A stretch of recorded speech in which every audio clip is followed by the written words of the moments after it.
Chazak u'baruch. A couple of people reached out to me and asked me about coming to shul. They still didn't come to shul because of all this craziness that's going on in the world. So they reached out to me and asked me, should they come to shul or not?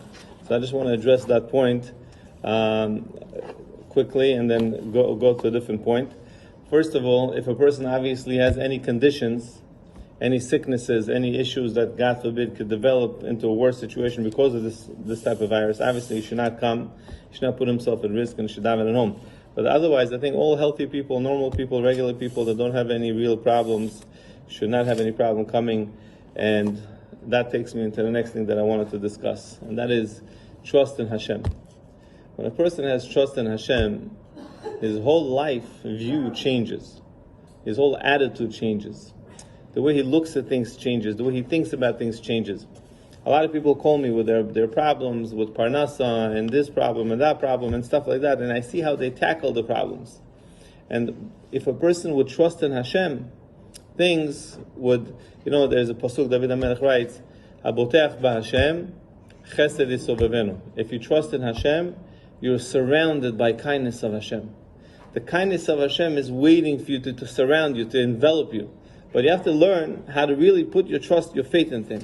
A person who trusts in Hashem gets treated in a special treatment when you trust in Hashem. Now, so when I speak to these people and I tell them this, they'll say, of course, Rabbi, I trust in Hashem. Of course, I trust in Hashem. It always reminds me of the story of the guy who was climbing up to the mountain, the atheist, and finally he has no more energy, he's about to fall, he cannot climb anymore. He grabs onto a branch and he says, God, if you're there and you save me, I believe in you.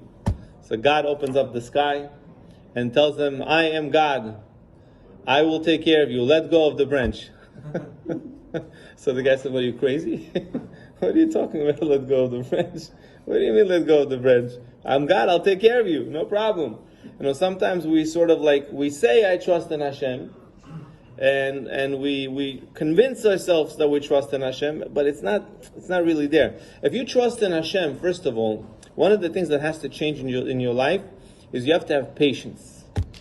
You have to know patience is a thing. By the way, the Chafetz Chaim writes that people who have patience, they get a lot of gifts from God when they have patience. When they don't have patience and they give up on the kindness of God, they give up on the good life, they give up on the things that they're supposed to have, they think, when is it it's never going to happen. So God says, if you give up, I give up. That's what the Chafetz Chaim writes. There's a story with the Chafetz Chaim that some Rabbi Lapian says this story, so it's a pretty reliable source, one of the great Rosh Hashivas of previous generations. He says he knows the guy that it happened with this story.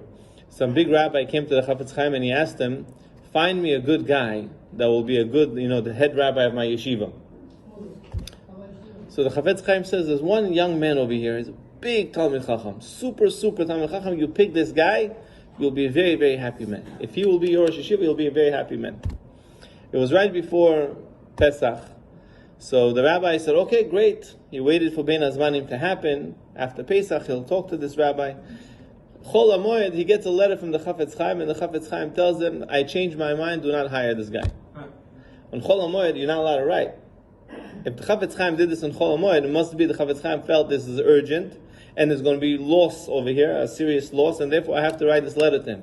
The guy doesn't know what happened. He runs back to the Chafetz Chaim. He goes back to the Chafetz Chaim after Pesach, and he says to him, Rabbi, what happened before? What happened now? What changed? What the big change? So the Chafetz Chaim said to him, the truth is, he has all the great qualities to become a big Rosh Yeshiva, a big Mashgiach, a big rabbi in your yeshiva. He has all the qualities. But there's one thing he doesn't have, is his patience. So what do you mean? What happened? He says, last week he came, right before Pesach, he came to me to complain how difficult life for him is with Parnasa. He doesn't have Parnasa, and it's difficult for him. So he said, he cannot be a Rosh Yeshiva. He cannot be a Rosh Yeshiva. Now, I don't know the cheshbonot of the Chafetz Chaim, and who knows what he knows, what he understands. But he said, if you don't have patience, the Chafetz Chaim said to this Rosh Yeshiva, if you don't have patience for the kindness of Hashem, then you will never get the gifts of Hashem. And this guy is complaining about his Parnasa, he's not happy with his situation, he cannot be Rosh Yeshiva. Now, I'm not so sure exactly, what he said, what the story is, but Rav Eli Lapian said the story to the Maggid of Yerushalayim, heard this from Rav Eli Lapian, and he said the story to the Brisker Rav. And the Brisker Rav said, you hit the nail on the head. The Chafetz Chaim was trying to say that nothing will come out from this man if he doesn't have patience. And they all know this guy. They know this guy. And nothing came out from him. He became a Talmid Chacham that learns Torah, but he didn't end up having a yeshiva with hundreds of students that he could have had because of patience. So I just want to share with you a quick thought. A person who's humble is also a person that trusts in Hashem. What does a humble person feel? How is a humble person supposed to feel? So listen to this, what the Orchot Tzadikim writes. The reason why I'm reading this to you, because I was talking to somebody today for over 2 hours, talk about patience. I was talking to him on the phone for over 2 hours, and he didn't have patience for me. He didn't have patience for me. He says, "You're always complaining that I'm not the good guy. What about her?" Instead of focusing about himself, what about her? Why am I always the bad guy? He says, this is the tikkun of this generation. The tikkun is that he's not happy with his situation. He cannot be Rosh Hashiva. Now, I'm not so sure exactly, what he said, what the story is, but Rav Eli Lapian said the story to the Maggid of Yerushalayim, heard this from Rav Eli Lapian, and he said the story to the Brisker Rav. And the Brisker Rav said, you hit the nail on the head.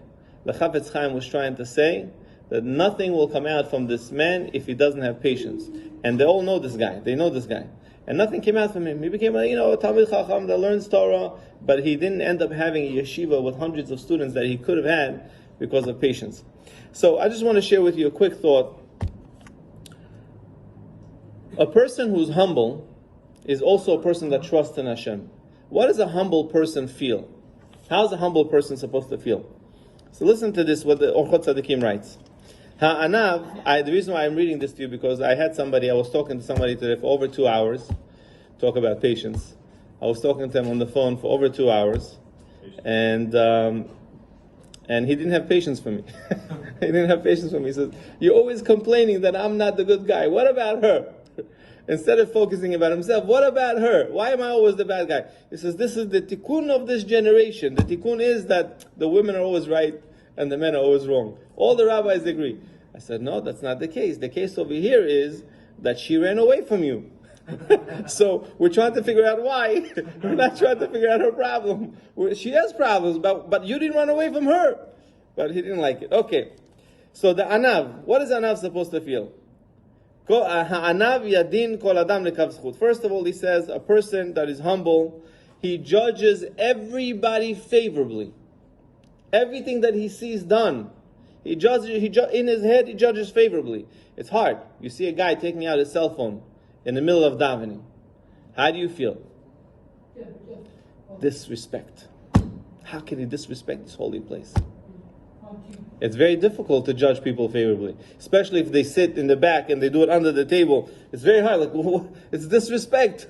What are you doing, right? But no, a humble person will judge everybody favorably. Mashal, shalu echad min hachasidim, they asked one of the righteous people, why you became the greatest person of your generation? Why you became the biggest of your generation? He says, because every person I saw, I figured out somehow how he's better than me. He says, if he was wiser than me, obviously I said, he's obviously more God-fearing than me, he's doing more mitzvahs than me, he learns more Torah than me, because of his wisdom. If he was not as wise as I am, I used to say, then, must be Hashem loves him more, because if he makes a mistake, it's accidental, he's not so smart. So me, I'm smarter, God expects more. If I make a mistake, it's worse. I look at him and I find the good in him in every situation. If he was younger than me, I would say, he has less sins. If he was older than me, I would say he has more mitzvos. If he was around my age, my wisdom, I would say maybe his heart is better than me. And only Hashem knows what's going on in the heart. Because I know my sins. I don't know his sins. I know my sins. And if he was wealthy, I would say he must be giving much more charity than me. Now, for these reasons, I would honor and respect and humble myself in front of everybody that I saw. And because of that, when you humble yourself, people like you. People want you to be their leader if you have leadership qualities. But if you're like this type of person with ga'ava, with holiness, you know who I am? That type of person people don't like and they want to push him away. Now, humility, anav, By the way, I don't know how many of us do this, what I just said over here. If you want to judge yourself and see inside of yourself, are you a humble person or not? See if you're the type of person that sees the good in everybody.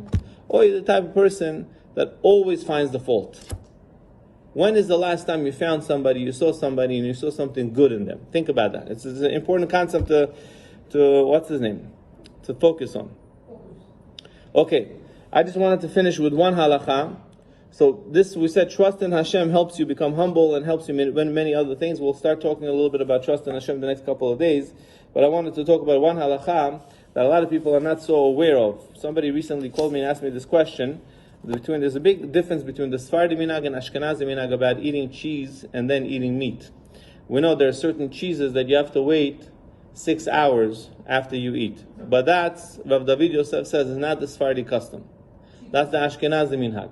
Rav David Yosef says the Sephardi custom is afilu igvina kasha v'yeshana, even if it's hard cheese and old cheese, aged cheese that more than 6 months it was aged. He says for Sephardi minhag is that we don't have to wait 6 hours after that. However, the Sephardi minhag is after you eat cheese, you should wash your hands after you eat cheese, especially if it's at night. The Bet Yosef holds if it's at night because they didn't have lights like we had. You should wash your hands, some say, because we have a lot of lights, so this halacha doesn't apply to washing your hands because we could see. But Rav David Yosef says the Sephardi minhag is to wash your hands and to rinse your mouth after you eat cheese, and then you want to eat meat.